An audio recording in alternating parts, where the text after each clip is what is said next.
You Are Special by Max Lucado. Max Lucado is my favorite writer.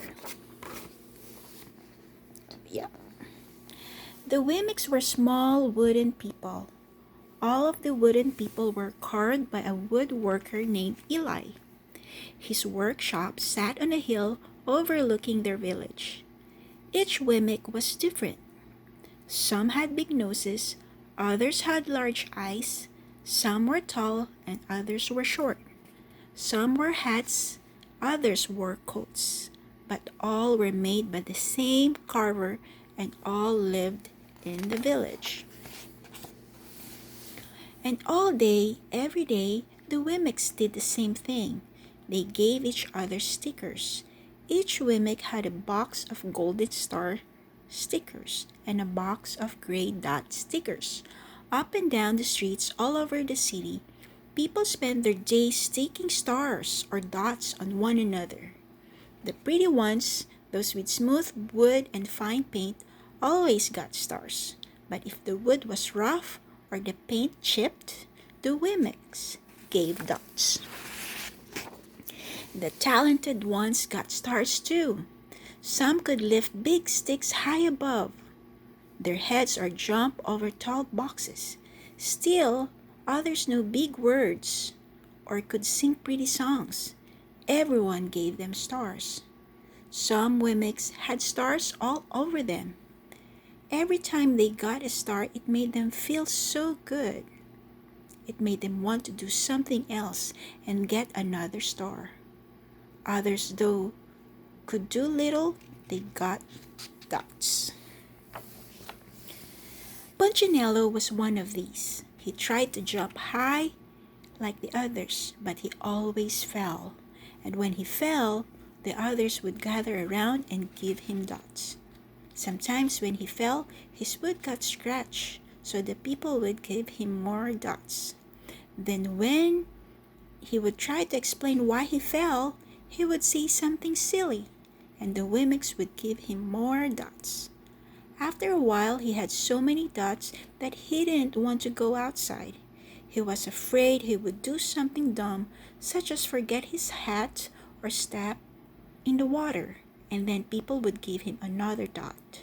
In fact, he had so many gray dots that some people would come up and give him one for no reason at all. He deserves lots of dots, the wooden people would agree with one another. He's not a good wooden person. After a while, Punchinello believed them. I'm not a good Wemmick, he would say. The few times he went outside, he hung around other Wemmicks who had a lot of dots. He felt better around them. One day, he met a Wemmick who was unlike any he'd ever met. She had no dots or stars. She was just wooden. Her name was Lucia. It wasn't that people didn't try to give her stickers, it's just that the stickers didn't stick. Some of the Wemmicks admired Lucia for having no dots. Say they would run up and give her a star, but it would fall off. Others would look down on her for having no stars, so they would give her a dot, but it wouldn't stay either. That's the way I want to be, thought Punchinello. I don't want anyone's marks. So he asked the stickers. So he asked the stickerless Wemmick how she did it. It's easy, Lucia replied. Every day I go see Eli. Eli? Yes, the wood carver. I sit in the workshop with him. Why? Why don't you find out for yourself? Go up the hill, he's there. And with that, the Wemmick who had no stickers turned and skipped away. But will he want to see me? Punchinello cried out. Lucia didn't hear, so Punchinello went home. He sat near a window and watched the wooden people as they scurried around, giving each other stars and dots.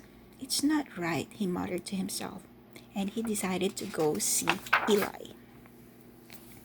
He walked up the narrow path to the top of the hill and stepped into the big shop. His wooden eyes widened at the size of everything. The stool was as tall as he was. He had to stretch on his tiptoes to see the top of the workbench.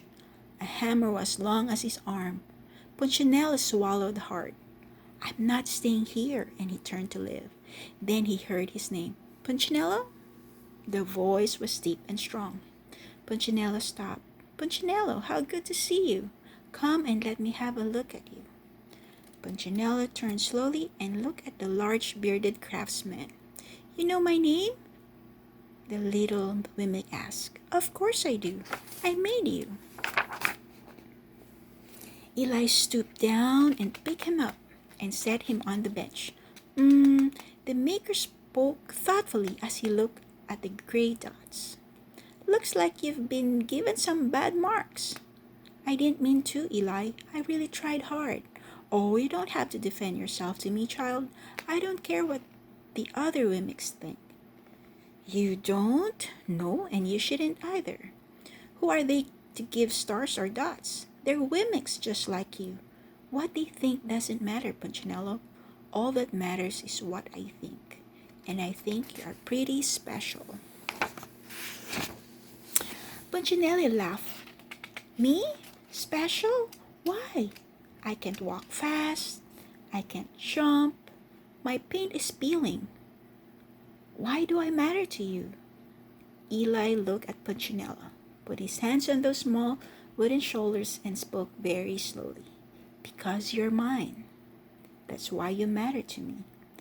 Punchinello had never had anyone look at him like this, much less his maker. He didn't know what to say. Every day I've been hoping you'd come, Eli explained. I came because I met someone who had no marks, said Punchinello. I know. She told me about you. Why don't the stickers stay on her? The maker spoke softly.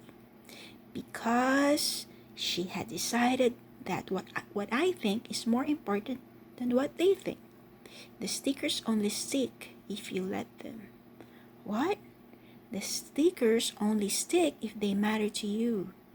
The more you trust my love, the less you care about their stickers. I'm not sure I understand. Eli smiled. You will, but it will take time. You've got a lot of marks.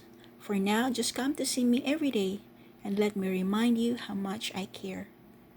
Eli lifted Punchinello off the bench and set him on the ground. Remember, Eli said as the mimic walked out the door, you are special because I made you, and I don't make mistakes. Punchinello didn't stop, but in his heart he thought, I think he really means it. And when he did, a dot fell on the ground. Yep, that's my favorite children's book. Good night.